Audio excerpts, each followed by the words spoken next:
Hey, it's Rachel, and as I'm recording this, the holiday season is wrapping up. And I want to ask you, when you were giving things to your kids over this holiday season, were they responding with gratitude and appreciation and taking care of the things that you bought them? Or were they acting a little bit entitled? Were they asking for more or getting jealous of what someone else got? Or just playing with their things and sort of shoving them aside as if they didn't really matter after a couple of days? I know I see a lot of entitled kids these days.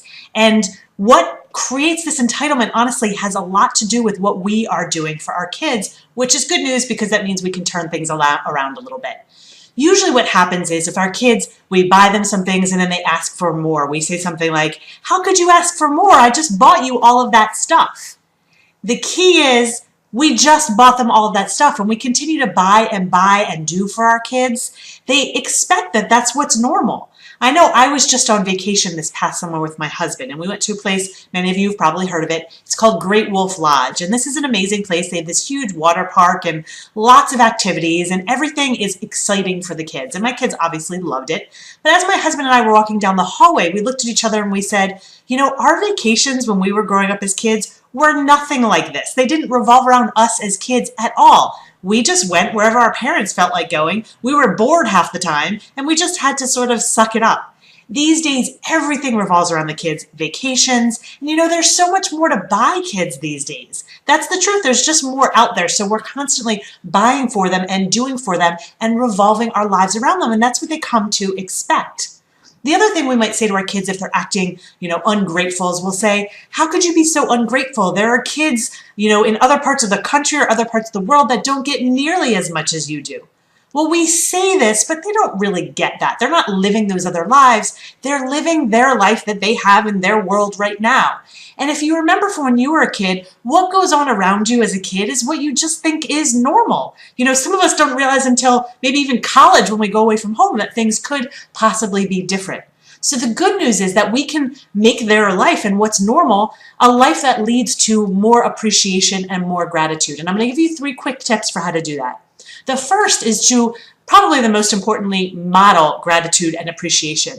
Not just being grateful for the things you have around you, which is wonderful, but also in demonstrating restraint. In saying out loud, "I want to buy that, but I'm not going to."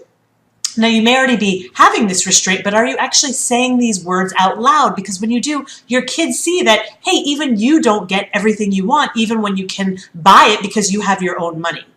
The other thing you can do with your kids, in addition to modeling, is just make the family value about doing things that are, things like chores and volunteering. Just showing them that this is what's normal. This is what your family does. I know on Sundays in my family, some of you have maybe heard me talk about this, we have cleanup Sundays. That's just what Baileys do. And this is the way our world works. We clean up our house and we volunteer together. This is just the way the world works.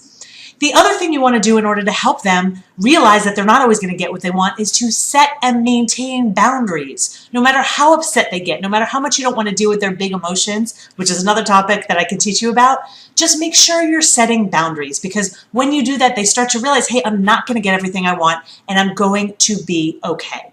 So I hope that gives you some ideas for how to raise kids who really are grateful and appreciative. If you have any questions, feel free to reach out to me. If you need further solutions so that you can raise responsible, resilient kids, or if you need support in being the parent you want to be, I also encourage you to check out my membership online parenting academy at rachelbaileyparentingacademy.com. Until then, I'll see you next time.